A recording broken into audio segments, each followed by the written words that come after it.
Please rise for the Ufa Honor Guard and pipe and drums.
Tap rim.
You may be seated.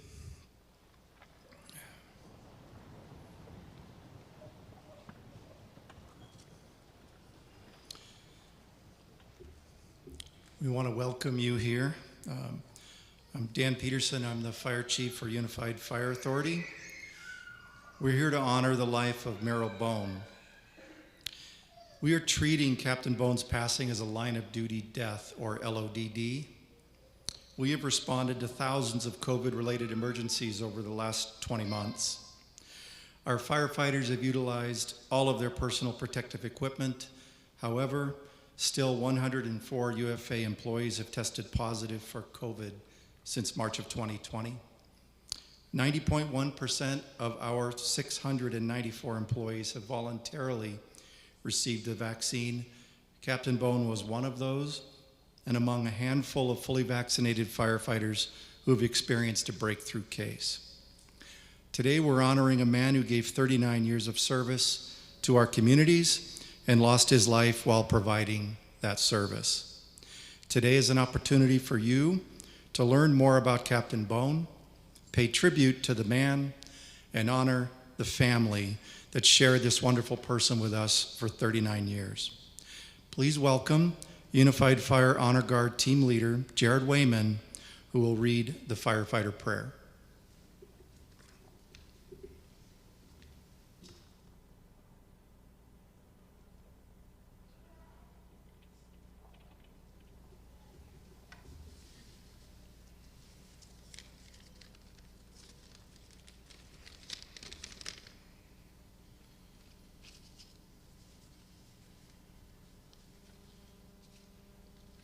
Good afternoon.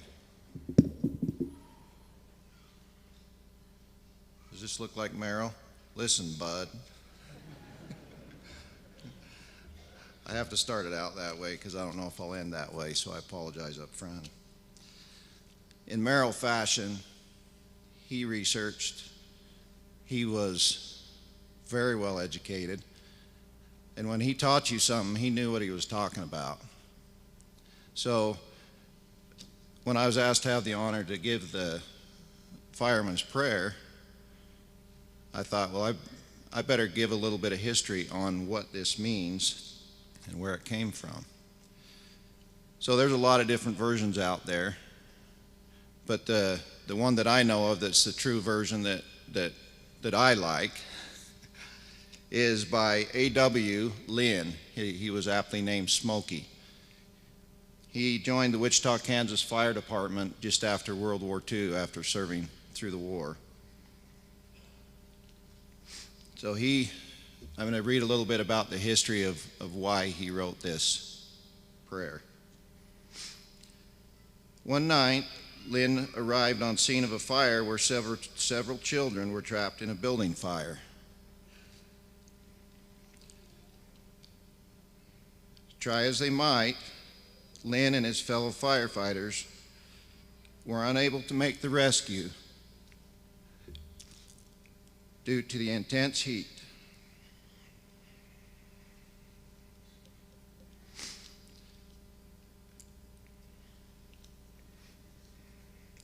They did their best, however, in the end, those three perished, those three children. That night, he penned this prayer.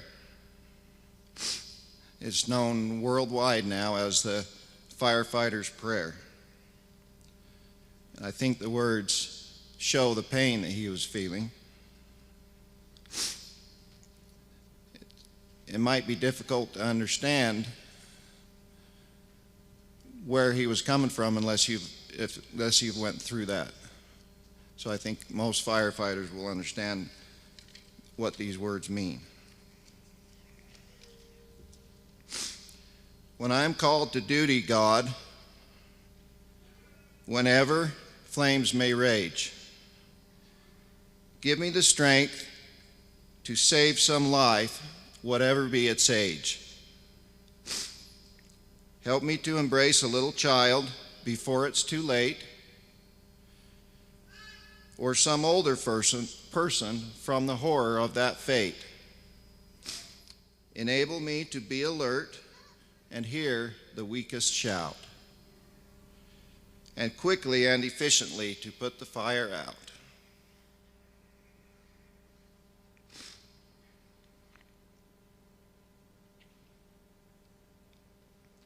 I want to fill my calling and give the best in me to guard my neighbor and protect his property. And if according to your will, I have to lose my life,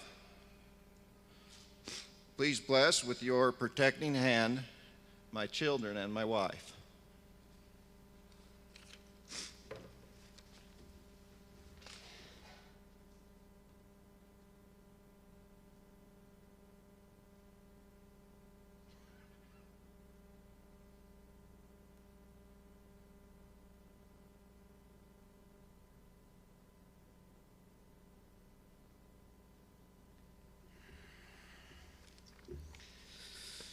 All right.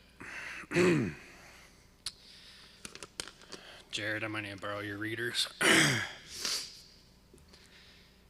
Well, bud, here we are. He is finally the old cow looking at the new gate.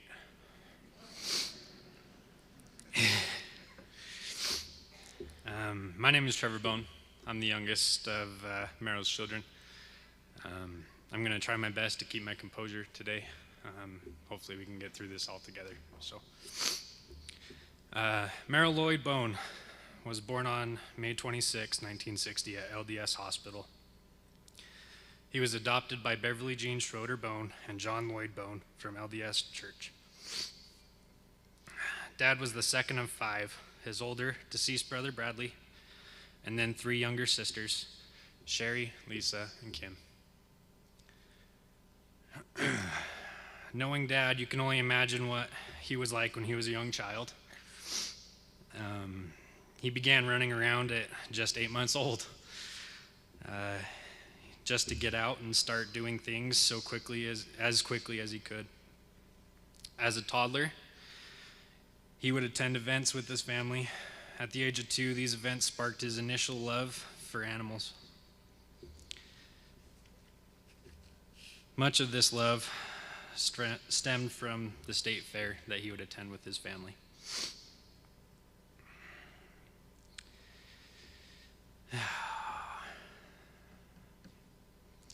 He learned at this age to be tough. This later helped him to be the eldest child and big brother to his 3 younger sisters. Dad spent most of his childhood years spending time with the neighborhood friends and making up elaborate stories, as you guys can probably attest to, for his parents and siblings. There wasn't an adventure he didn't have or one that he couldn't convince people that he had had. Merrill's story has always showed how brave and tough he was. Being tough is something that my dad secreted from his pores. He used this ability to take on many dangerous hobbies, many of which he did in high school. In high school, Dad was loved by all for his impeccable good looks and his witty charm.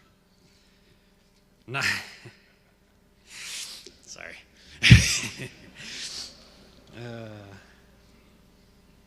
Not to mention he filled his time with all of his masculine hobbies.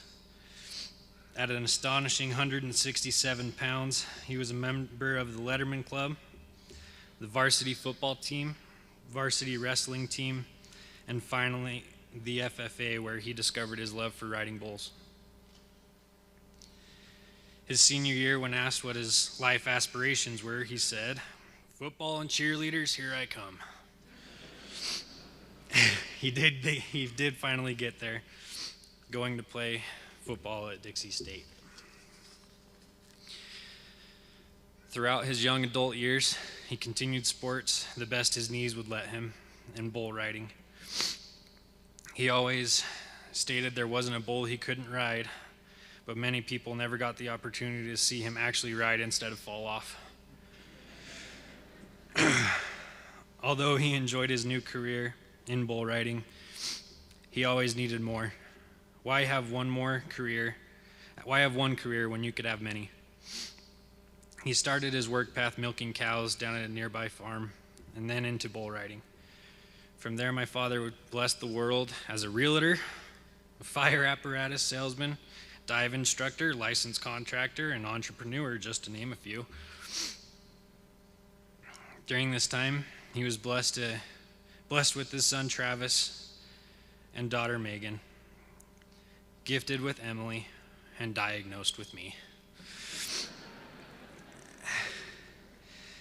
All while finally pursuing his career in EMS.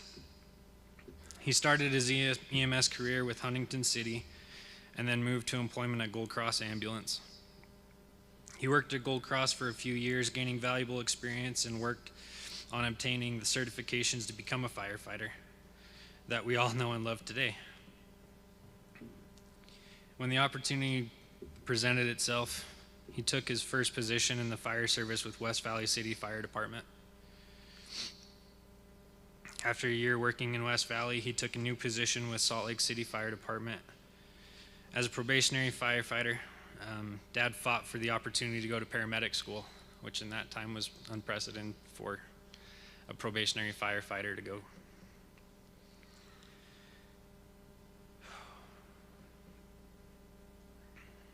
In the 22 years of service at Salt Lake City, he was a member of Utah's Task Force 1, where he participated in urban search and rescue for FEMA. Deployed to 9/11 for rescue and recovery efforts. Among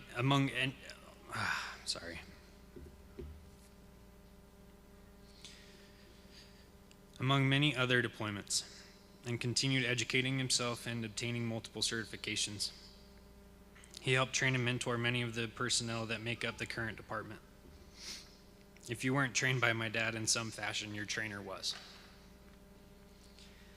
My dad retired from Salt Lake City Fire Department only to realize that retirement was not his style. I recall my dad saying that retirement was the worst 8 hours of his life.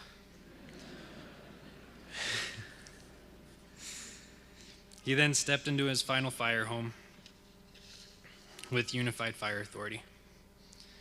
My father spent many years making new friends, creating memories, terrorizing boots, and eventually being promoted to the role of captain. My dad's favorite sayings were, "The only good boot is one that lasts more than 2 hunting seasons, and we have ice cream in the freezer that has more seniority than you."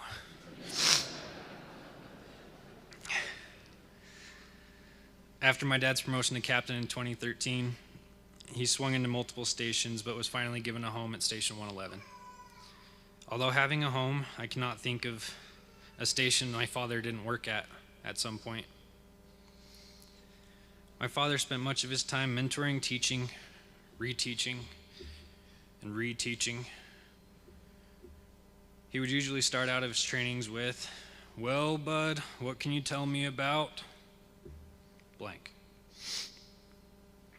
My father always found strength in the toughest moments. While working for UFA,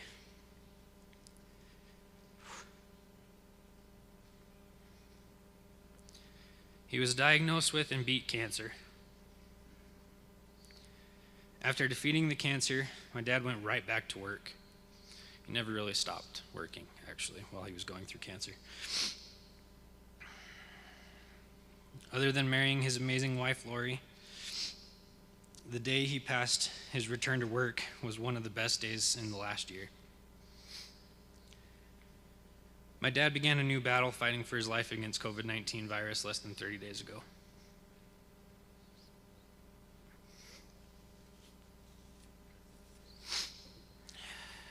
During his battle, he was never left alone. He was watched by his fire family for 24 hours a day and 7 days a week. My father passed in the line of duty, surrounded by his family and his closest friends. I am truly honored to call Merrill Bone my father.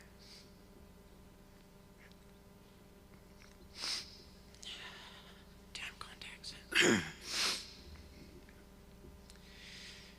He sparked my love for the fire service, and I will miss hearing his stories from his 39-year career. One of the best stories that I can think about with my dad was just recently at my wedding. He had the opportunity to attend my wedding and kind of walk me down the aisle with my mom. And during the wedding ceremony, we asked that everyone wear masks.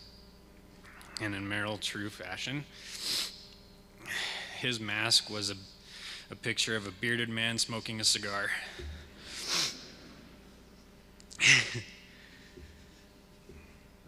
If it's okay with you guys, I have a poem I'd like to read that always, in these last 30 days, have reminded me of my dad.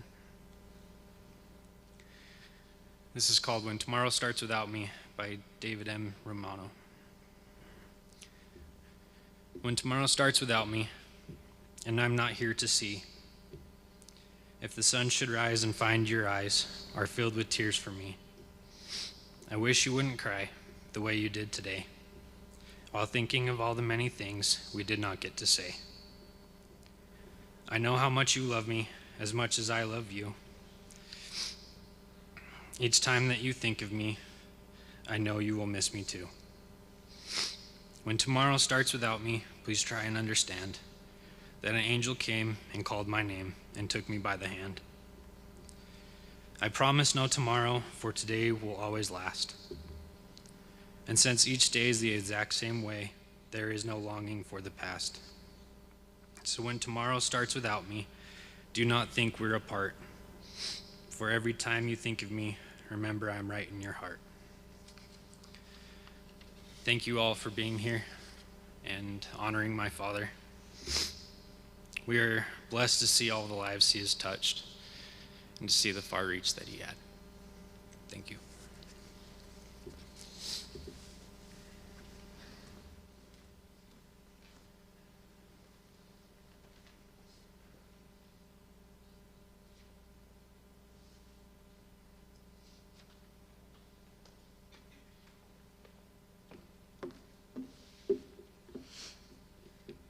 Hello.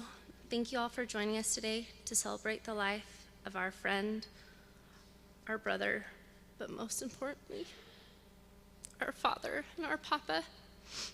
My name is Captain Bone. I'm one of Merrill's daughter-in-laws. As many of you well know, Merrill's most prominent trade was that of a firefighter, as we can see by all of our lovely uniformed personnel. I am here to share the impact that he made on his personal family, because later on you will hear the impact that he made nationwide to his fire family. Looking out at all of you, I can see the impact that Merrill had on our nation, and his influence reaches far beyond what many people would dream of in their lifetime. But the influence that Merrill cherished the most was being a father and a papa. Merrill's family made the sacrifice of time spent with him to allow him to spend time as a servant to the public. I am here to share the family's memories of their father and their grandfather so that you all have the privilege of hearing about the impact he left on the people who meant the most to him. There are few people in this world who are not privileged enough to have heard one of Merrill's Merrillisms. One of his favorites was, "There isn't a bull I can't ride." And even as a young child, there wasn't a bull Merrill couldn't ride or a situation Merrill couldn't handle. On one occasion, he was playing with some family friends out in the field, and he was accidentally shot by a BB gun by one of the other children. So in good old Merrill fashion, he went home bleeding and told his mom that he had fallen on some barbed wire to spare his friends from being in trouble. Eventually, it came out that Merrill was shot in the behind by a BB gun, and he had to be transported to the hospital so the doctor could pull the BB out of him. Merrill has always cared and worried about the well-being of others. He is survived by his 4 children who were touched by the time their father spent with them. He coined many phrases that we affectionately know as Merrillisms. The phrases that ring the loudest are the names that he had for his children. His oldest daughter, Megan, was known as Moofer or Mooferdoo. His daughter, Emily, was Muskrat or Yemet. and his youngest was Yedis, because Merrill loved helping Trevor learn to speak correctly and would introduce Trevor to everybody that he met with the sentence, "My name is Trevor, I yiven ye high, I hate Yedis."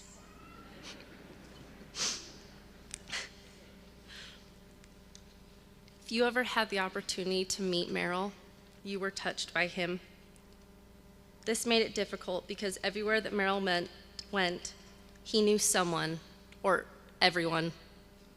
His children recall that grocery shopping with their father lasted significant amounts of times because there wasn't a Costco you could attend or walk through where Merrill didn't know somebody walking up and down each and every aisle. As children, they spent most of their time with their father hunting or working on extra jobs. He tended to enjoy bringing the kids to demolition jobs. This is where his children learned that if you pestered him long enough, he would teach you a new skill. His children learned valuable life lessons: how to use a saw without cutting off your leg, how to measure and cut wood, and how to hold your balance while standing at the top of a ladder, holding the sheetrock so that Merrill could nail it in straight. Merrill loved his children even as they became adults, and he never missed the opportunity to razz or pick on one of his children. During a shopping date, Merrill saw one of his children in the distance of the grocery store with their date, whom he had never met. Being on shift and representing the fire department, he took the opportunity to reach for a paper towel roll and relive his high school days. He tossed the paper towel roll as hard as he could and hit his daughter. This was now the perfect opportunity for her to introduce him as her father to her date. Merrill's love didn't end at his own children. He loved all of his stepchildren equally. On a separate occasion, his stepdaughter-in-law lost her mother. Laurie and Merrill had only been dating for a few months, but Merrill insisted that new clothes be purchased for the funeral. Against protest, which many of you know, Merrill always won. New clothes were bought for the stepson and the stepdaughter-in-law to ensure that they were prepared for the days to come. He always said it was about respect and making sure that they had everything that they needed. He never missed the opportunity to ensure that everybody had what they needed, especially for his grandbabies. Their fondest memories were spending time with Papa Bone, or Black Papa as he is affectionately known to his grandbabies because he was always in his black leathers. He was prepared for Christmas time with gifts, hugs, and of course the most special thing of all, his Papa Bone tickles. Each of his grandbabies loved spending time at his home, playing at his extravagant parties, and doting on his beloved dog Snip or Snippers. They especially loved taking the firehouse tours with their papa.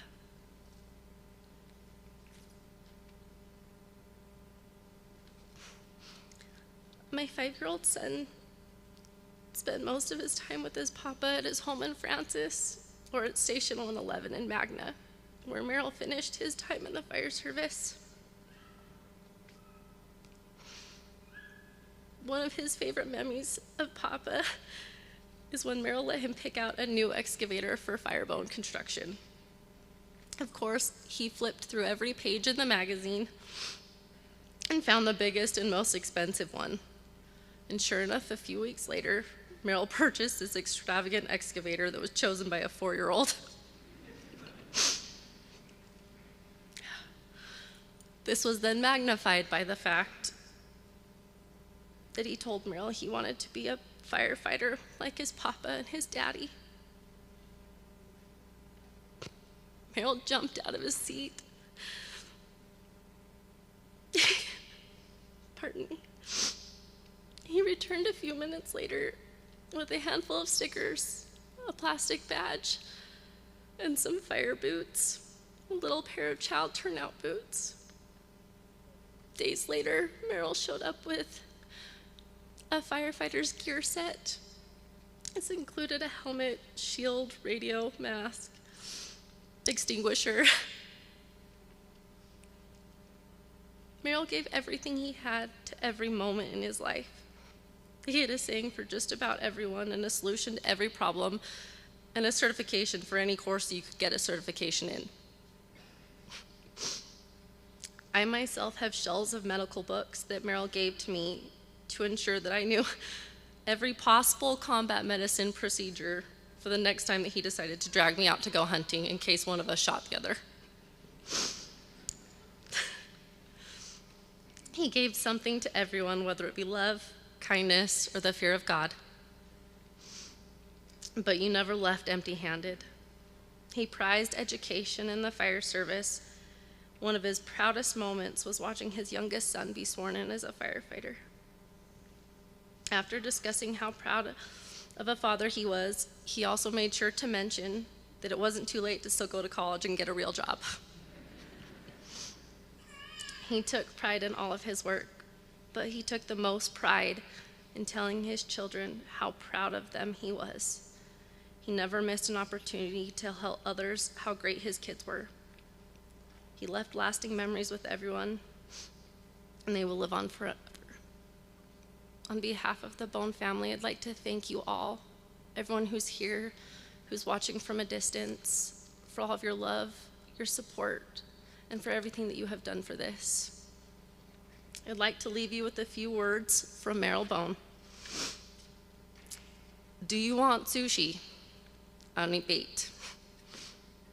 If you drop the baby, then pick it up. There is no cure for stupid. Why is my cup empty? I'm about to fill this room with uppercuts. Sometimes you're the dog, sometimes you're the hydrant. I'm so old, I remember when the Dead Sea was just sick. And finally, all fires eventually go out.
This seemed like it'd be a lot easier Tuesday, Trevor.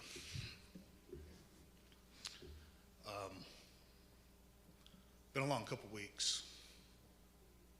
I've been lucky enough to know Merrill for half my life. Trevor called and asked me to speak to you. And I was very honored to be able to get up here and do that. But in our conversation, Trevor said something that was really very important to me. He said, as kids, we kind of missed out on getting to spend a lot of time with my dad. And we were hoping you could tell us about him. I had to give that a lot of thought this week. I knew Merrill pretty well. We spent a lot of time together. I got some good advice that I just had to speak on what I know. So I chose to talk to you about Merrill the professional first. I'd heard about Merrill. I came to this job because I wanted to be a paramedic, and doing that sounded cool to me. I had no idea that it was a career, but I tested, I got hired, I tested again, and wound up going to paramedic school. There were a lot of guys who I'd heard of, Merrill being one of them, that were considered good medics in this valley, and that was a time when there were few medics, and there was a lot expected of them. I got a job working part-time in the University of Utah's ER because I wanted more patient care time. And it was lost on me then, but Merrill had the bid at Station 5, working with Dave Dixon and his crew. And so they were in the ER quite a bit. And we all know Merrill's persona. There was bonerisms, there was laughter, there was endless having to be watching your back because you couldn't give him anything. Looking back on that, what was truly impressive was watching how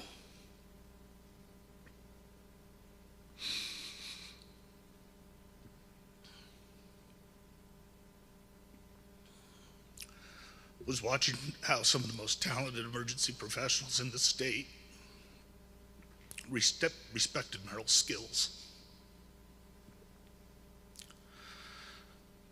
For all the fun that was had, or all the jokes that were played, or all the stories told,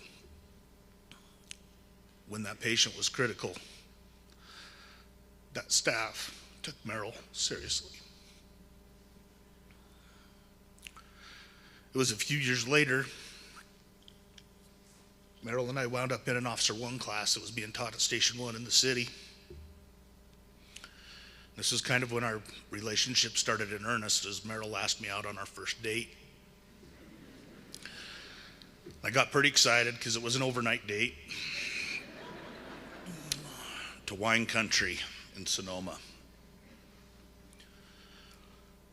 We've already talked how connected Merrill was, and at some point he had sold somebody a fire engine in Sacramento, and that person knew somebody, and that person knew somebody, and we had a couple slots to work the NASCAR race.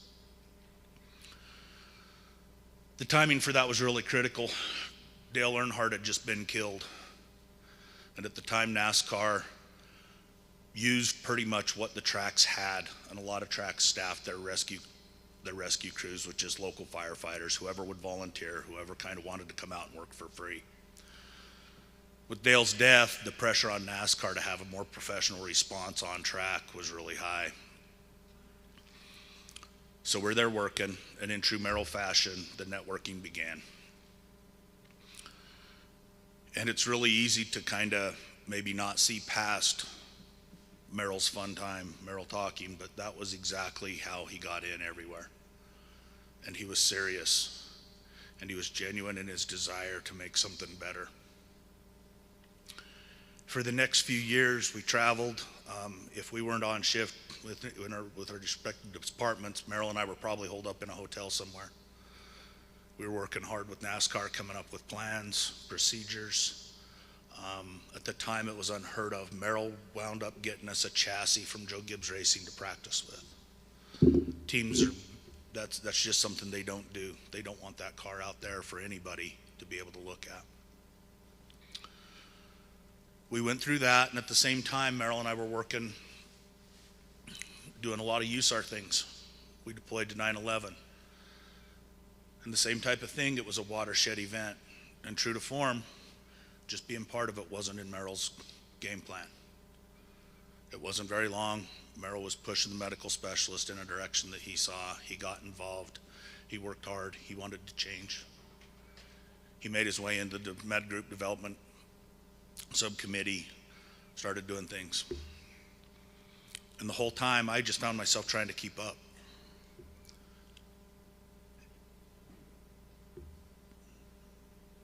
Some folks would point at Merrill and say, oh, he's just doing it to show off at the time. Or maybe there was many times his longest career. But it wasn't. That was just him. If you picked up his briefcase, you knew it was heavy. And I could guarantee you there was 4 or 5 textbooks in there.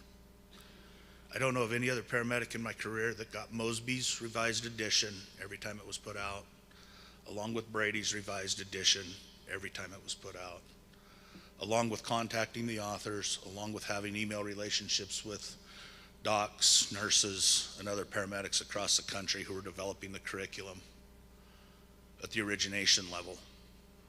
When Merrill tested you and asked you something, it was because he already knew it and he wanted you to be better. And he made you better just because you were there. There was never a critique. Well, that's not fair. He critiqued the hell out of you. But it never was in the sense of him kicking your ass. He critiqued you because he wanted you to keep up. And if you were going to be in his sphere, you had better keep up.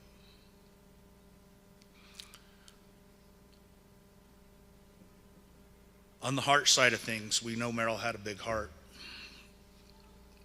But there was a huge sincerity behind that heart. We joke about Merrillisms, but one of my favorites is, tell me what's going on today, love. We used to respond, I guess let me back up. Ultimately, when Merrill retired from the city and came to work for the UFA, I got him. He came to my crew, and we were lucky to have him. At that point, we had been friends for an easy 10 years, 12 years, and one of the big questions of getting him into the heavy program was, could I supervise him? And there was a pretty good meeting in Ron Morris's office about that, and who they wanted to put in his place and who they didn't, and so on and so forth. And still being a pretty new captain, I gambled and spent every little bit of leadership capital I had to get Merrill. I knew he would make us better. I wanted him there. I wanted him as my friend. I liked being around Merrill. He made me better. But back to, tell me what's going on today, love. 7235 Union Park Avenue is in Tens area. If you guys work there, you know we go there a lot. It's a nice little nursing home. It's a care facility. It goes all the way from assisted living to elder care to memory care. When Merrill knelt down in that little 85-year-old lady's apartment, and it was 98 degrees because her thermostat was shot through the moon, and he grabbed her hand, and he got on a level that she could look down at him, he meant, tell me what's going on today, love. And he meant that for every patient. We've seen the video, we've seen the other stuff of Merrill being big and bold, but what we didn't see a lot was how many times Merrill was that incredible patient advocate. He cared about every patient. He wanted to make sure they got the best care. He wanted to make sure they went to the right facility. He worked very hard that everybody around him did the right thing for that patient. And that's the genuineness, that's the sincerity that drove Merrill. For all the other things, he wanted that single patient that we may have went on 10 or 12 times that day to have that best experience.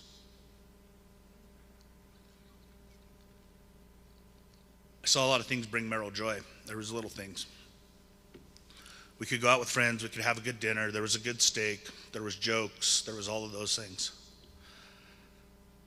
But what really happened during that time was watching the joy that was on Merrill's face of developing a pretty young crew. I was still a very young captain. I'd been put back in charge of my own crew, so there was a lot of mistakes made there.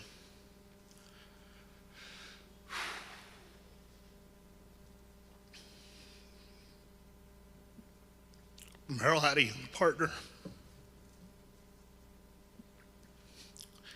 Maddie was smart, and he was eager, and he was happy. And it was the best thing in the world for Merrill to be his partner.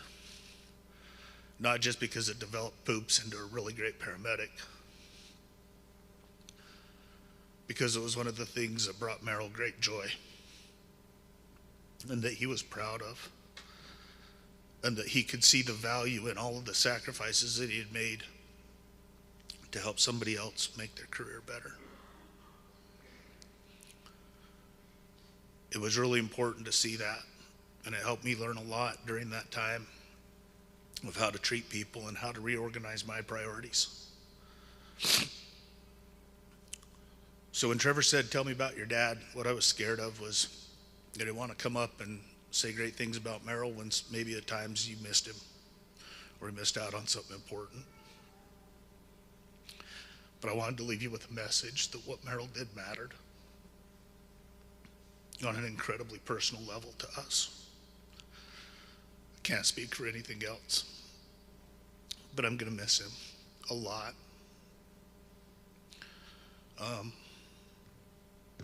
I'll miss those bonerisms. I'll miss all of those things. But I'll miss having one of the most genuine and sincere people I've ever had in my life. And I wish him the best. Thanks.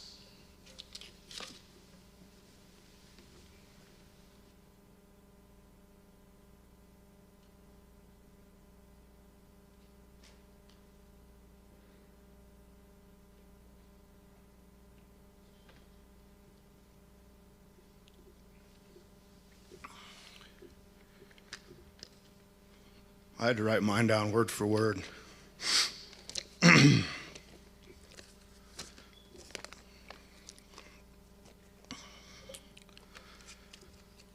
Like the rest of us, Trevor called a couple of days ago and asked if I would speak here today. If I was half as quick-witted as Merrill, my response would have been, "Does a frog hit its ass a-hoppin'?" But all I could muster was an anemic yes. Merrill's family, thank you. What an honor and a privilege to try to give words to such a man as Merrill. Merrill was known as a mentor and a teacher. Shortly after Merrill passed, I was on Facebook reading through the comments surrounding Merrill's passing. One in particular caught my attention and was so relevant and representative of Merrill.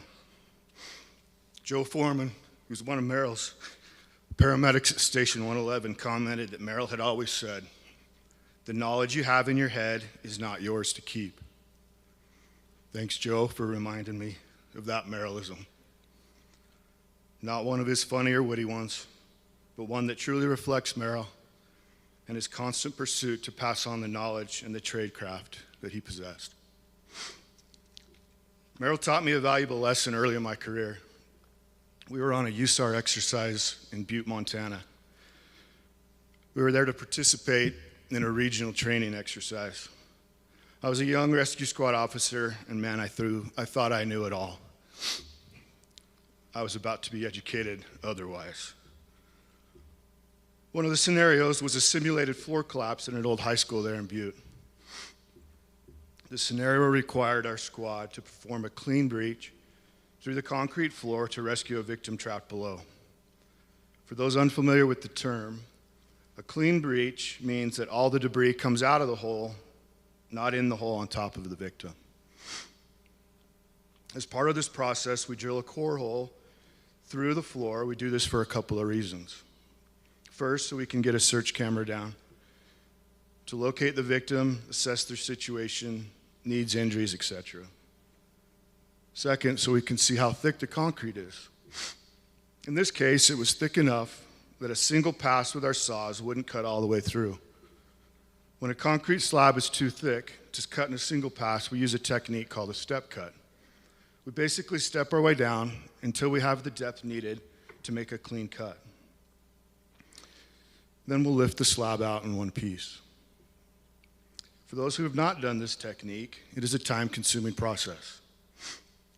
Our concrete saws are wet saws, meaning we use water to cool the blades and keep the dust down. Our squad had gotten started with the step cut. We drilled our inspection hole, sized up the patient and the slab, and were well involved when Merrill arrived on scene. He was the medical specialist on the task force for that exercise.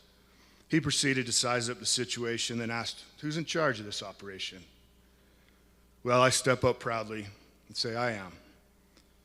He asked if he can have a word, so we retreat to somewhere quieter where we can hear each other.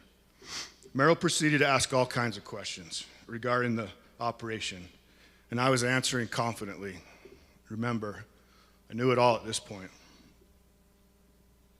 Merrill asked one final question that caught me off guard, and after several moments of thinking, it dawned on me.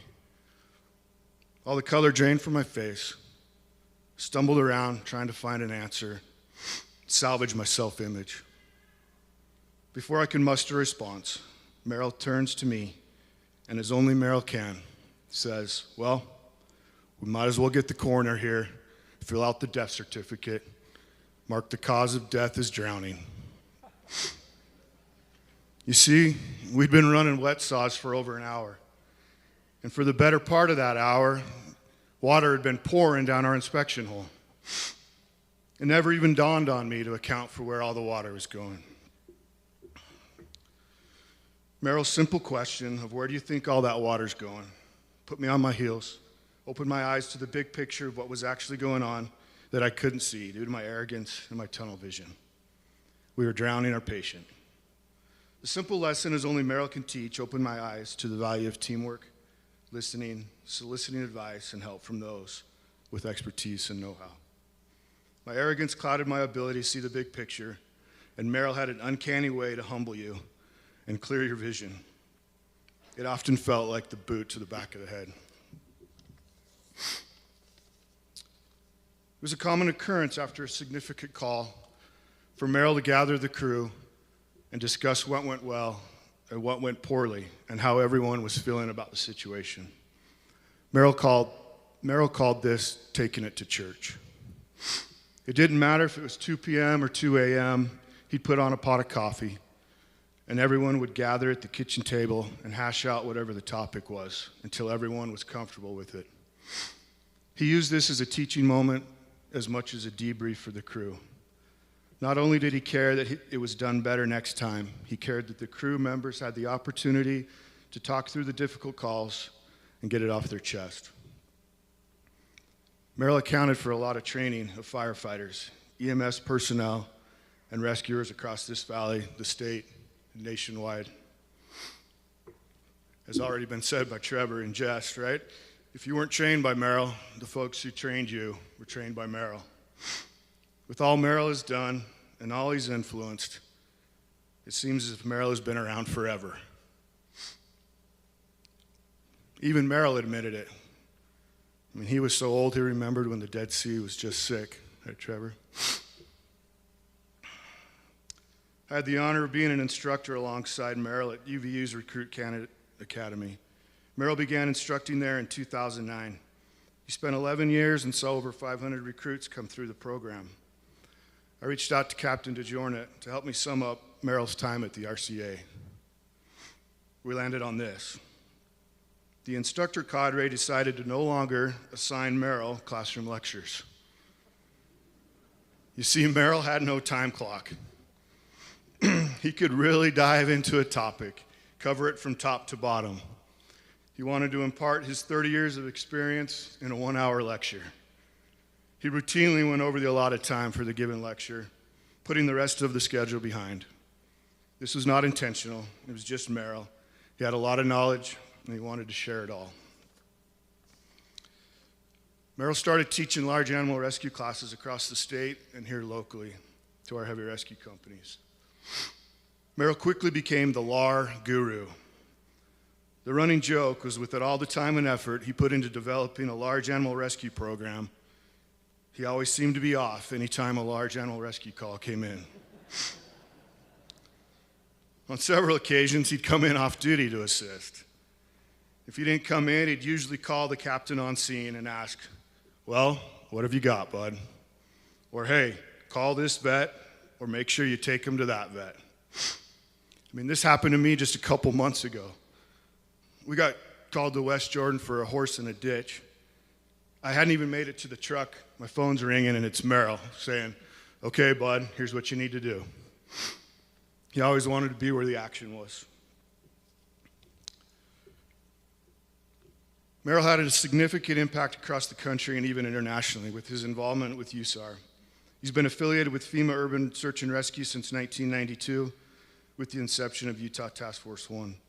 Merrill is deployed across the country on many disasters, including the response to the World Trade Center. Merrill sat on or chaired the FEMA National Urban Search and Rescue Medical Working Group for years. He was instrumental in curriculum development for the Medical Specialist Program. He served on the FEMA IST as the medical unit leader, where he functioned as the team's medical coordinator for the past 11 years. He was responsible for cash development, maintenance, personal training, certification, compliance. Some have said Merrill has probably touched in one way or another over half of the med specialists and docs across the USAR system. Merrill was an impactful member of MSOC, Medical Special Operations Community, a nonprofit organization dedicated to advancing the art and science of emergency disaster education, preparedness, and response for healthcare providers around the world. I'd like to read a post from their Instagram page honoring Merrill. A tribute to our dear friend, Captain Merrill Bone. It is with heavy hearts that we share news of the loss of our very dear friend Merrill. We can only take comfort in knowing that he is at peace and moving on to this next journey. Merrill's spirit and memory will live on in all of us who knew and cherished him. Merrill was an early and impactful member of MSOC, bringing our community of first responders, medical professionals, military, and civilians together to learn from one another and helping to make the world a safer place. As part of Utah Task Force 1 and the FEMA IST, he responded to many disasters, including the World Trade Center collapse on September 11th, 2001. Merrill was always willing to put others before him. As an educator, he helped teach and develop courses, guidelines, and standards that have become common practice throughout the first responder community. Merrill Bone was bigger than life, a kind and fun-loving kind of guy. He told it to us straight, bringing a smile to our faces at the toughest of times with his Merrillisms. Close quote.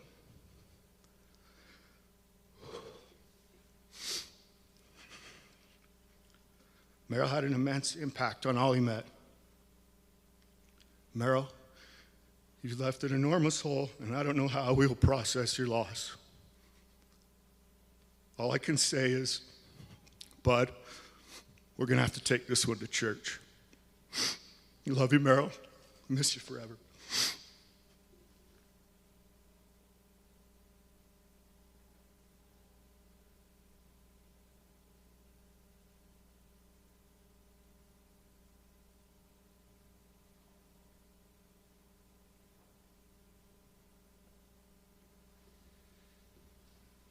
My name's Jerry Main, retired captain from Unified Fire Authority.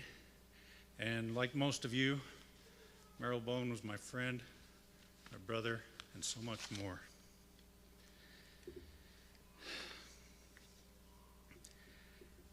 As you've already heard, Merrill had a poetic way of getting his point across. I'd call it a poetic cowboy humor. Like Craig, I also had Merrill on my crew. We started off working together on the heavy rescue. He was a medic and I was the engineer, and then in true heavy rescue form, I promoted in place. One day I'm the engineer, and the next day I'm supposed to supervise Merrill Bone. He was already a legend at the time. But he had a way of encouraging and teaching without you even knowing it sometimes. And as you all know, if you asked Merrill for his opinion, he's going to give it to you, so you better be prepared.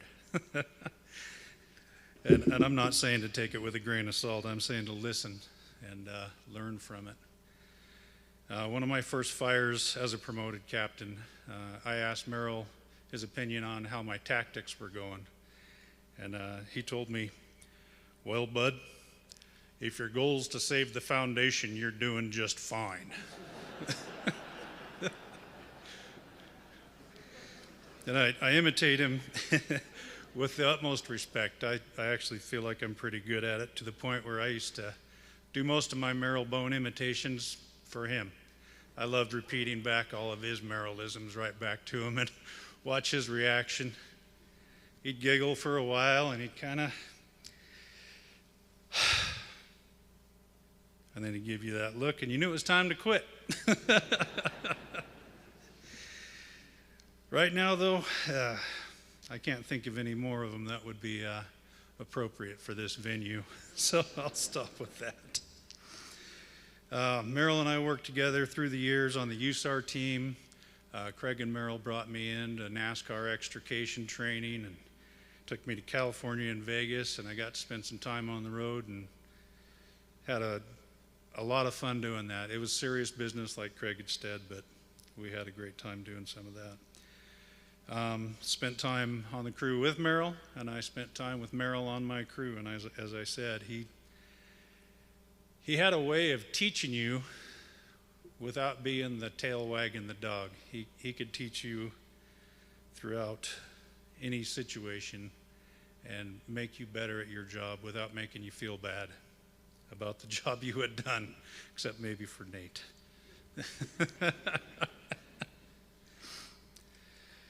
A couple of years ago, Merrill made the mistake of inviting me and my wife up to his house to have a drink and look around the Camas Valley. And so we rode the motorcycle up and kind of looked around and decided we really liked it up there. And so before we even left his house, I told him, I think we're going to start looking around here, maybe in the neighborhood. Well, about a month later, the neighbor's house came up for sale, and with Merrill's help, he went over and told his neighbor, well, don't take any offers. My buddy's at work, and he'll be here in 2 days. Well, they already had multiple above average offers, but because Merrill asked them to, they waited for me to come, and because they liked Merrill so much and respected him, they accepted our offer even though it wasn't even the best one. He kind of had that effect on people. He brought out the best in people, and they just felt like it'd be a good fit, so they sold the house to us. Well, I'm not sure if he realized that was a good idea or not, but so soon after moving in, I was diagnosed with throat cancer. And through my operations, and Merrill would check on me on a pretty regular basis. And it was a pretty tough time. It was a bad surgery. And one day Merrill comes over, and I was getting well enough to get around a little bit, and started asking me, well, how did you know? And I said, well, I didn't know at all. A doctor told me, I had a big lump in my throat. And he goes, kind of like this one? Holy cow, I felt his throat. And for the first time, I knew something more about a medical than Merrill did. First time and only time. I gave him a hard time, told him I saved his life by diagnosing him right there in my driveway. Well, it turned out that Merrill, coincidentally, after working on the same crew in the same field for so long, had the exact same cancer that I had in the exact same place. So we ended up going through radiation therapies together. Merrill had a different kind. He was in chemo, I was in focused radiation. But our timeline at that point started matching up. And I can tell you that it's a miserable, miserable thing to have to go through. And the point is not to draw attention to myself at Merrill, but I want to tell you what a mountain he had to climb to come back to work. It was excruciating treatment, and I many times thought about retiring before I ever even came back to work. But Merrill helped inspire me to get back to work and get back on the job.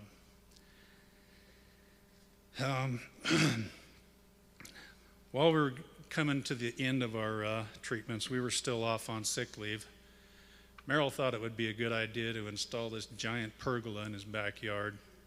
And in true Merrill fashion, it's not some little lightweight deal. This thing's got like 8-inch beams and is probably 16 feet across.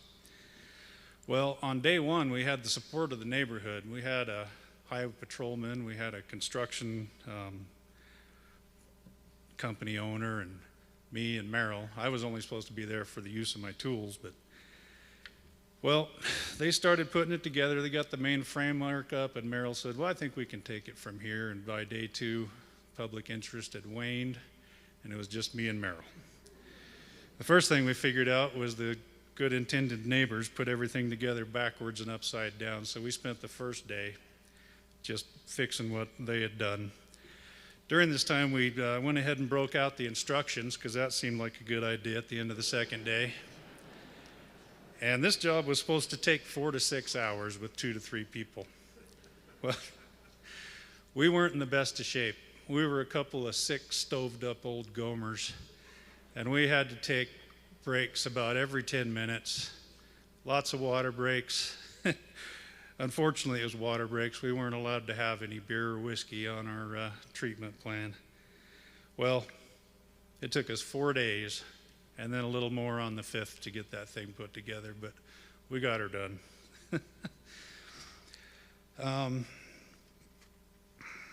Part of the inspiration for me to get back to work was as things were winding down, Merrill called me up and said he'd just passed his EJA. Well, I hadn't even thought about going back to work yet. I was thinking I might be off for another month or two, but it kind of made me feel bad. So I hopped on the wagon and went and took mine, and we ended up going back to work the same shift. And this is kind of the point of my whole speech here, is that not only was Merrill a great brother in the fire service, but he inspired brotherhood. He and I went back to work, I'll admit, way too early. We were tired, we were sick, and we were fatigued, and we were in an incredible amount of pain. And we couldn't have done it without the support of our crews. But his crew and my crew both banded together, and they took care of us, just like they're taking care of him now. We couldn't have done it without him. And I'm so glad they were there to take care of my brother and keep him in the fire service.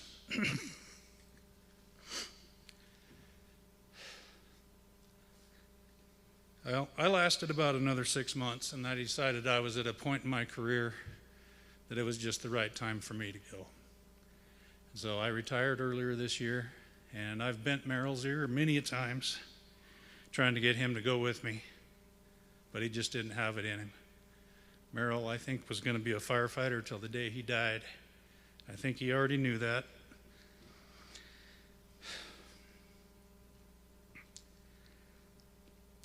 But somebody has to do the job. Somebody has to be at the station, and somebody has to take the call. My friend Merrill did that. Merrill answered the call until his last breath.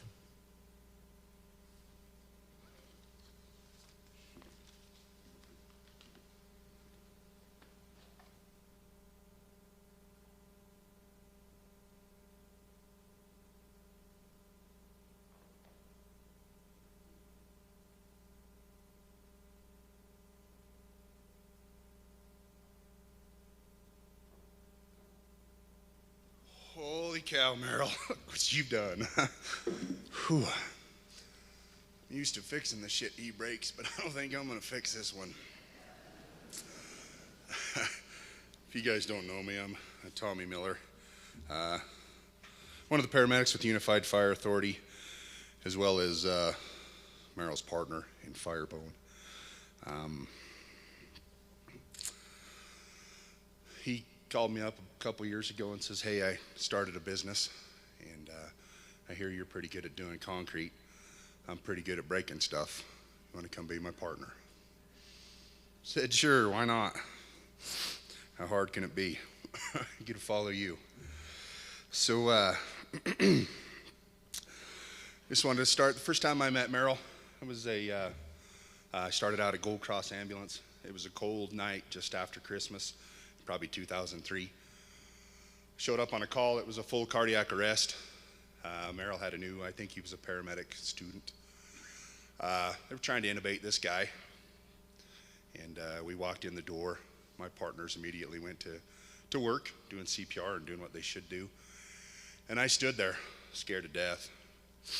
Merrill looked at me and said, "Well, big boy, are you going to do something or just stand there?" So I stood there and continued to sweat. I didn't know what to Well, Merrill's yelling at his paramedic student because he can't get the intubation. So we got the intubation, got things going, got our heart rate back, got in the ambulance. And I remember sitting in the wheel well of the ambulance looking at this guy thinking, holy cow, this guy's awesome. And listening to him call the hospital was absolutely mesmerizing. Not only did he talk to the hospital like their friends or family, but he did it professionally. And I went, someday I want to be like that guy. He's just awesome. So I'm going to ask you guys a little help up here. I may be the biggest guy standing up here, but right now I feel kind of small. I'm surrounded by giants and preceding guys that I really, really look up to. And talking about a guy that, I don't know if I have the right to talk about. I'm kind of a new guy here. I've only known Merrill for about 15 years. So if you guys could give me a little strength, I'd appreciate it. I want to sound like a fat kid up here crying over a love letter.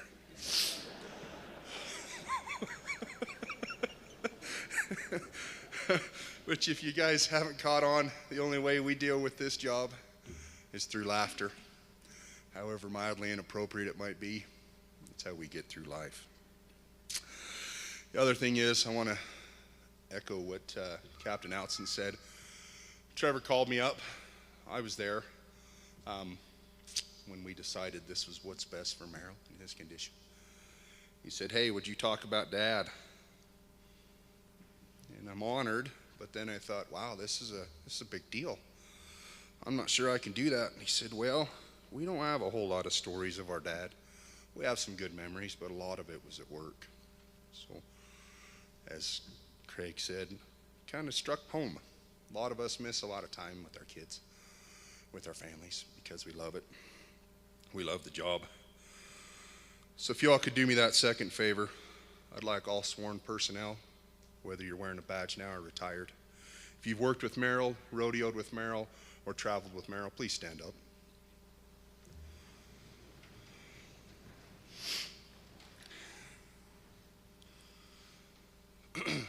Laurie, Linda,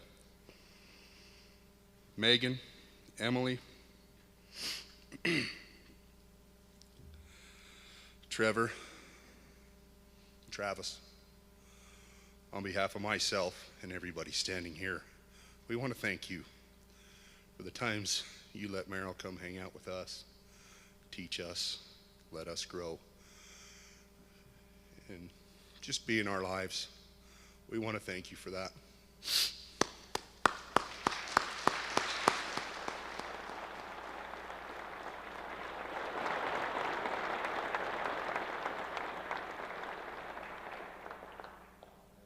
go ahead and take a seat.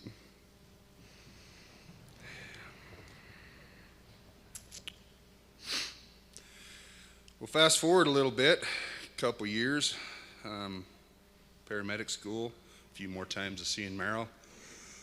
I got the call I've always wanted, come to work at Unified Fire. Started the fire academy, graduated that, and we finished fairly early in the day. I thought we'd have the rest of the day off, but they kicked us to the fire station. I'd seen Merrill a few times on calls, but hadn't really worked with him. So they told us earlier in the day where you're going. My name came up and they said, "You're going to 110. If you guys aren't familiar with that, that's a heavy rescue crew. Needless to say, I was a little scared.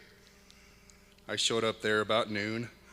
I believe they had a rescue school going on. I think they were teaching trench rescue or something, so it was kind of a hodgepodge coming and going of those heavy rescue techs teaching and other guys covering them and whatnot. And so it wasn't the normal crew. I had kind of a mixture. Well, I was supposed to be riding third paramedic on the rescue. At that time, we had Suburbans, so it was a Suburban and a fire engine. So I was told to put my stuff in the back of the cage. I got to sit in the back seat. I'm sure Merrill said something along the lines of, "You're going to need a shoehorn to get out of that back seat." So got all my stuff checked out, got everything ready to go. First time I relaxed enough to use the bathroom, I went into the bathroom and the tones went off. Well, I run out to the rig I'm supposed to be getting in as it's driving out the door. So I think, oh great, I'm going to miss my first call. So I look at the engine company and all the seats are full but the officer's seat. Merrill says, "Well, bud, you going to get in, put us en route?" So I hopped in the officer's seat. Probably sounded like a pubescent little boy. 110 en route. So we drive to the call. We get to the call. Got my headset on, seatbelt wrapped around it. Tried getting out of the engine, still wearing my headset. Merrill goes, "Bud, you gonna take command?" "Sure, what do you want me to call it?" "I don't care." So I'm pretty sure it was nursing home command. Still with the headset outside the engine. So we ran in and I'm pretty sure it was Kenny and Eric Staten doing patient assessment, and I'm standing there and I don't know what to do. I just got done playing captain. I'm supposed to be paramedic and I don't know what to do. And the whole time the crew's just giggling at me. Because by this time, if you can't imagine, I get a little moist. I'm standing there sweating, not sure what to do or how to do it, and Merrill is just laughing at me. So those are my times with Merrill. Was awesome and super intimidating at the same time. When Trevor asked me to talk, I sat down and had a little breakfast with the gentleman that preceded me, and we all got to realize that most of us just kind of had little windows into Merrill's life. Not very many of us got a real chance to know all of Merrill. And I was fortunate to do that. For about 1.5 years, 2 years, Trevor was our part-time EMT to Dave Marino and I. We affectionately call him Grandpa Dave. He's a little bit older and a little bit broken, but don't tell him that. So Trevor spent quite a bit of time with us. And Trevor doesn't know this, but I got pulled aside by Merrill. He said, "You take care of that boy of mine. He gets hurt, I'm going to kick your ass." And then probably something about, "I may only come up to your chin, but I'm going to come up there a bunch." Followed it.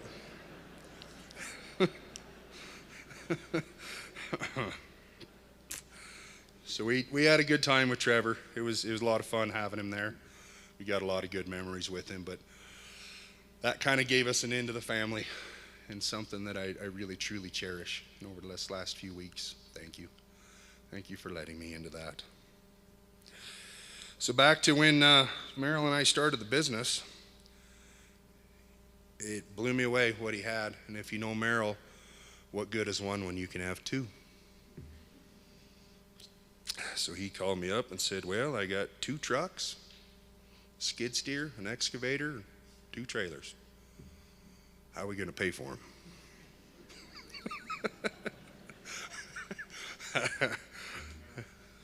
Right. And everything was good. We had the best. I mean, all of our equipment's always awesome. Always the best one. I remember we were putting together a set of steps to pour concrete, and I thought I had a pretty good DeWalt drill. And he said something along the lines of, "That's okay for your wife to put up a picture, but not for this." So lo and behold, the next day I had a bag sitting on my tailgate of a brand new set of drills, cordless saws, and the whole complement.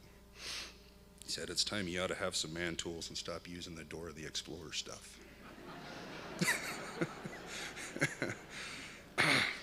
So we did. And as we were working, things started to pick up. He come to me and says, "Hey, I'm thinking about buying another skid steer, because you probably ought to have one too." I thought, well, okay, sounds good. If you think we can do it, let's do it. So I said, well, that's good, because I need you to go with me to pick it up. So, lo and behold, we go down to the store and we load on my trailer a brand new skid steer. And a nudge of, hey, we got to pay the payment in 3 weeks. How we can do that? But for some reason we were able to, and he did a great job of doing that. We've also, over the last year or so, we've had quite a few of our firefighters, brothers and sisters, come and help us. And it was amazing. It seemed like he had an endless supply of Firebone t-shirts, helmets, hats, and gloves, because anytime somebody came to work with us, he promptly equipped them with everything they needed for the day's work. Always thinking of others and always making sure we had what we needed. And then early this summer, while I was still in the helping out with the last recruit camp, we got a phone call from Scott Shaw, one of our old retired captains, that said, hey, I need some demolition done and some concrete work. I said, okay. So while Merrill's there cussing and swearing and breaking things, that's pretty good what he does, he happened to run into the neighbor's garage. So I show up and he's trying to band-aid the corner of this garage back together. And he said, don't worry, I know the homeowner, his name's Brent. He's an old cop I worked with. Okay, good. So Brent became our first full-time employee. So what better way than to put him to work? So, yeah. And after that, Merrill says, well, I've decided to make you VP over operations. So that's good. I'm pretty much the only guy in operations. Says, well, I got you cards and everything. So he's super proud of that stuff, and made me feel good. Another little one I want to leave you with is earlier this summer, I showed up on the job at about 10 o'clock, and Merrill's sitting there looking at his hand, and he goes, you think that needs stitches? I don't know, what'd you hit your hand on? What do you need? He says, well, there's a guy at the dump getting a little lippy, so I punched him in the mouth. Keep in mind, he's wearing Firebone hat, Firebone truck, all this stuff. I said, how? I don't want to ask, but how did this happen? He says, well, you know, last time I took the trailer, I broke the latch. I said, no, I didn't know that. So I had to use a chain to close the door. Well, the chain got stuck. It was taking me a little extra time, and the guy at the dump wasn't very patient with me. So the second time he walked up and told me to hurry, punched him in the mouth. I asked the guy if he wanted a second one. He said no and walked away.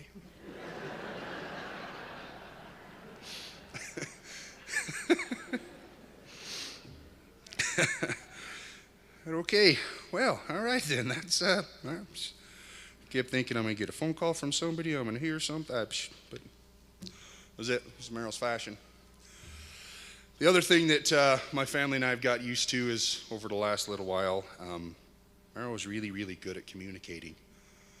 Kind of got to be a little bit of a joke, but about every day we'd get a phone call from Merrill, and he has this uncanny ability to call when we're sitting down for dinner. Whether I'm at the fire station, whether I'm at home, whether I'm traveling, it can be 5 o'clock to 9 o'clock at night. My phone will ring as soon as I sit down with a full plate of food. I'd say, hey bud, how you doing? He says, oh, I'm good. I just want to tell you how my day's going, what I got going on. I'd say, okay, I'm sitting down to dinner. He says, okay, I'll keep telling you what I got going on. So we'd put the phone on speaker, and I'd set it down on the table, and he'd continue to tell me about his day. And I'd eat my dinner.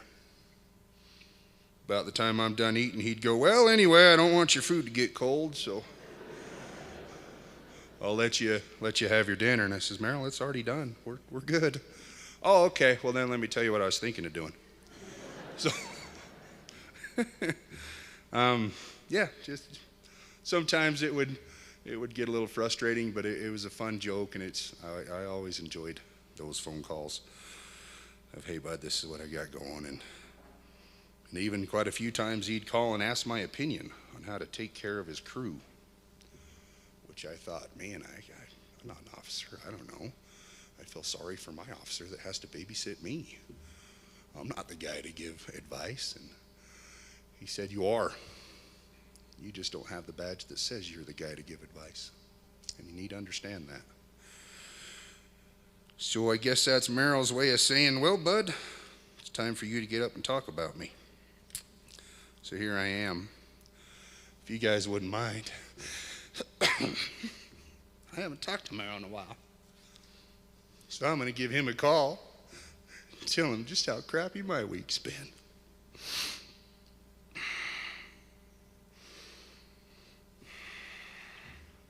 Hi, this is Merrill with Firebone Construction. Sorry we couldn't get to the phone right now. You'll leave me a message with your name, your phone number. I'll get back to you as soon as I can. Thanks. Hey, bud, it's just me. Just wanted to tell you how my day went.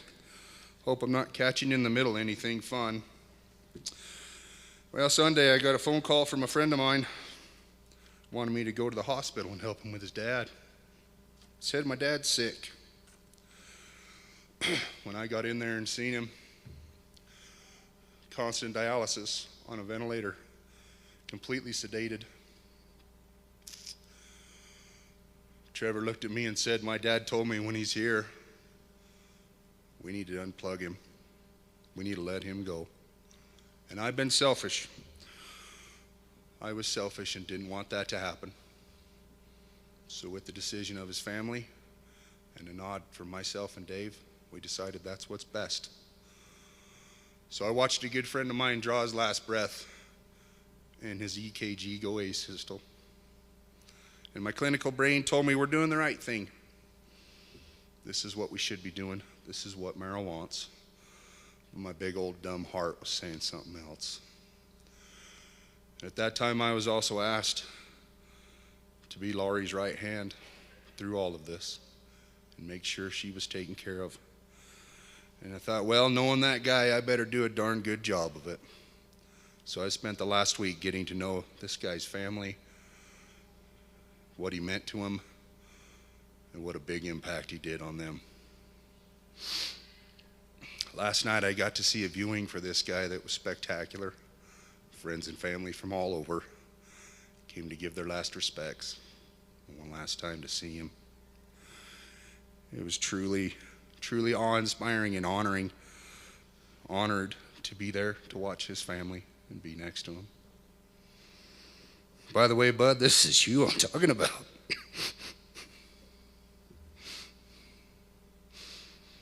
You're going to leave a big hole in a lot of people's hearts. And we love you. We're going to miss you. I hope you and Snippers are rolling on the ground right now, having a good time. Until we meet again, I love you, bud. Goodbye.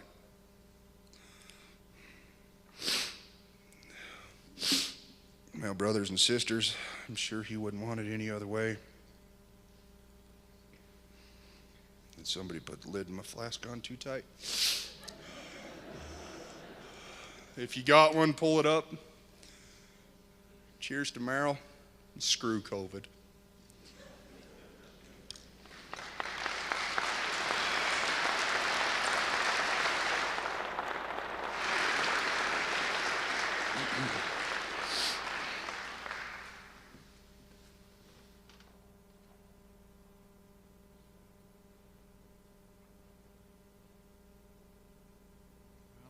I don't have a flask of whiskey. I wished I did right now, but I'll wait till I get done. My name's Doug Morgan. I was asked to do the song. Jared Wayman called me the other night, and you're always supposed to say that I'd be honored to do, right? And so I am honored. I'm honored to be here with my fellow firefighters and the family.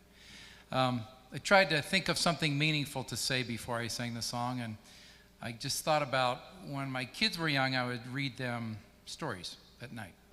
And they loved Winnie the Pooh. And Winnie the Pooh actually was a pretty wise guy, actually. and he said something that really called to me. And the song that I'm going to do actually ties right in with this. And he said, if there ever comes a day when we can't be together, keep me in your heart, I'll stay there forever.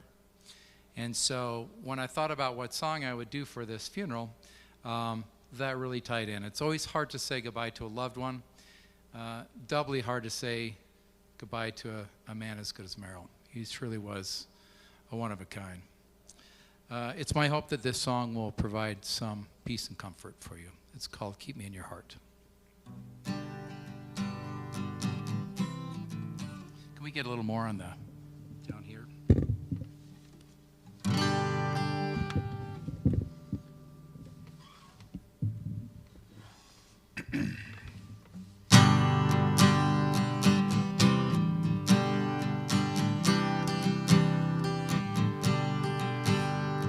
Shadows are falling and I'm running out of breath.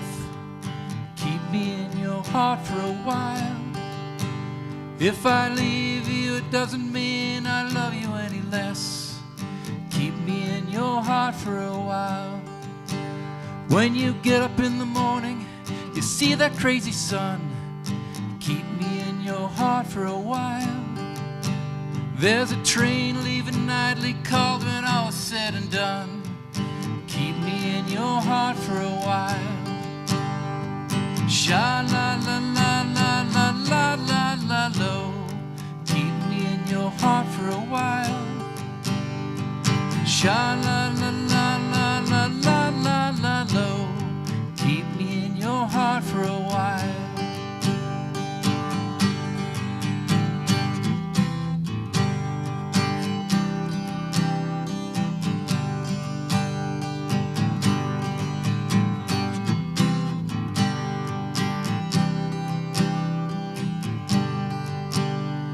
Sometimes when you're doing simple things around the house, maybe you'll think of me and smile.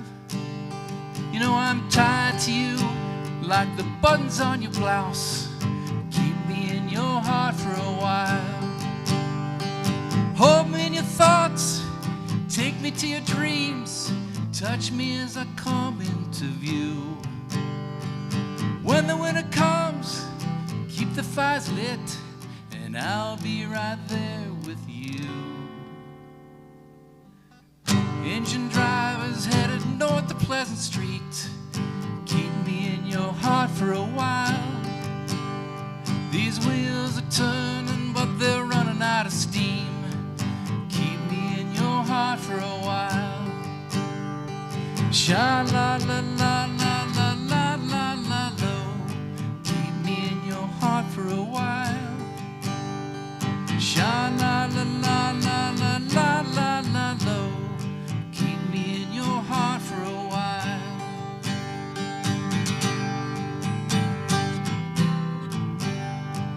Keep me in your heart for a while.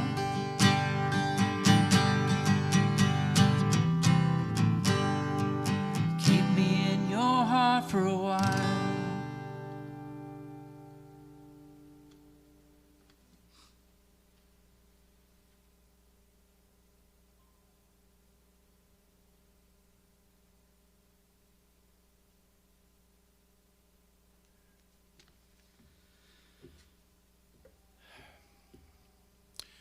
So I'm the fire chief here at UFA, and the family asked me to say a couple things in closing remarks. So I've been here for 5 years. I didn't grow up at the UFA, didn't grow up in Utah, and didn't have the opportunity to work with Captain Bone in the fire station like many of you. However, on my arrival, one of my first things on my agenda was to visit fire stations and talk to people. Captain Bone gave me some very memorable impressions in my opportunity in visiting these stations. He was pleasant but direct. He expressed his wisdom in a unique way, as many of you have already talked about. And usually I've learned when someone starts the conversation, "With all due respect, sir," typically what's next is an opportunity for my own personal growth. So I saw him at a few different stations in those first visits. and honestly was a little bit surprised to what appeared to be a senior firefighter on the rove. Then he shared his wisdom with me on how the UFA bidding system is totally wrong. He pointedly told me it should be by time and grade. I let him know that wasn't really high on my priority list at the time, but would absolutely support whatever the majority wanted. I don't think that made him very happy, and it obviously wasn't able to get the majority to see that his way. But when I visited the stations that had him leading, what I saw, honestly, was a passionate firefighter who was able to sum up quite a lot in really short wisdom statements. When I watched his crew react to him, it was obvious that they would follow him absolutely anywhere, clearly anywhere. He clearly had a way of expressing himself in a kind yet direct way, and those working for him truly knew he cared for them. That was part of the difference that I saw in visiting fire stations, no matter how direct he may have been. This week I've reached out to several USAR members from across the country and asked a little bit about their impressions of Captain Bone. What an impact he's had on people across the country. California, Indiana, Florida, New York, everywhere, just like many of you have said. And I can tell you that these top-level USAR phenoms considered Merrill Bone their mentor and their friend. They talked about his desire to work in the background, not taking the limelight, but making sure things are better. A quick story came from a Trip McKinnon in Phoenix, who's here tonight. And he mentioned, after teaching with him and sharing a hotel room over several years, how appreciative he was that Merrill Bone got a CPAP machine. It really made improvement in Trip's sleep when they traveled together. Linda Buell from Oakland Fire saw a twinkle in his eye and loved his dry sense of humor. Talked about that often. She talked about how many layers there were to Merrill, and that most people in the program only saw a small sliver of who he was, and every time they got together, he would peel another piece of the onion back to see what was all about the Merrill. She also knew that when it was time to go, then it was all business, do your job, but absolutely everything else was goof-off time.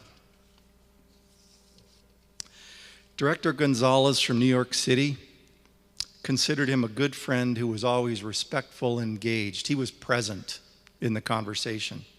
The doctor said Captain Bone had helped him with some insight on how things actually really went on in the field. And I kind of imagine that conversation started with all due respect, sir, and went from there. I had a wonderful conversation with Tom Neal, who serves as the USAR program manager for Indiana. And he had given Captain Bone's passing quite a bit of thought, and I felt it's real important for me to share what Tom said. He asked if I remembered the scene in The Bucket List with Jack Nicholson and Morgan Freeman on top of the pyramid. Morgan Freeman says that when your soul approached the entrance to heaven, the gods will ask two questions. Do you have joy in your life? Do you bring joy to others? The answers determined whether they were admitted or not. Tom applied these questions to Merrill. Merrill loved life, was always joking around, was engaged in teaching and doing the things he loved, and absolutely loved his family. So the answer was clearly yes to the first question. Merrill had joy in his life. To the second question, Tom described Merrill as a giver, someone who loves to help others, someone who loved to share what he knew, and most importantly, Tom was sure that Merrill never met a stranger. So the answer to the second question was also yes. He clearly brought joy to others. Dr. Morgenstein from Florida Task Force System had a few more things to say on this. He said, very few people deserve to be where Captain Bone is now, and there is plenty of space for his larger-than-life personality. I want to close with something more personal for Travis, Megan, Emily, Trevor. Your dad made a difference every day of his life. He made lives better for people all over the world.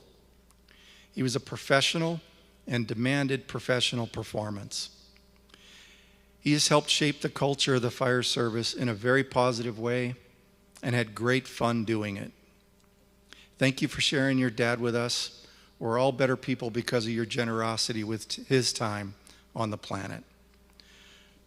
Thanks for allowing me to share a few thoughts today as well. And at this point, I'd like to welcome the Ufa Honor Guard, who will conduct the flag folding and bell ceremony.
Throughout most of history, the lives of firefighters have been closely associated with the ringing of a bell. As they began their hours of duty, it was a bell that started it off. Through the day and night, each alarm was sounded by a bell that called them to fight fire and to place their lives in jeopardy for the good of their fellow men. And when the fire was out, the alarm had come to an end, the bell rang 3 times to signal the end. And now, our brother, Captain Merrill Bone, has completed his task. Duty's well done. The bell rings 3 times in memory of and in tribute to his life and service.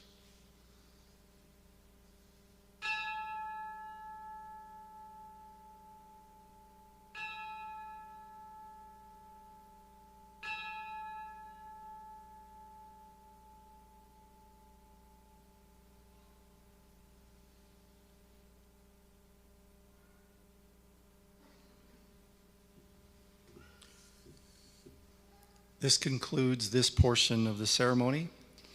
Please remain seated while all uniform members proceed outside through the side doors established to form the corridor. Thank you.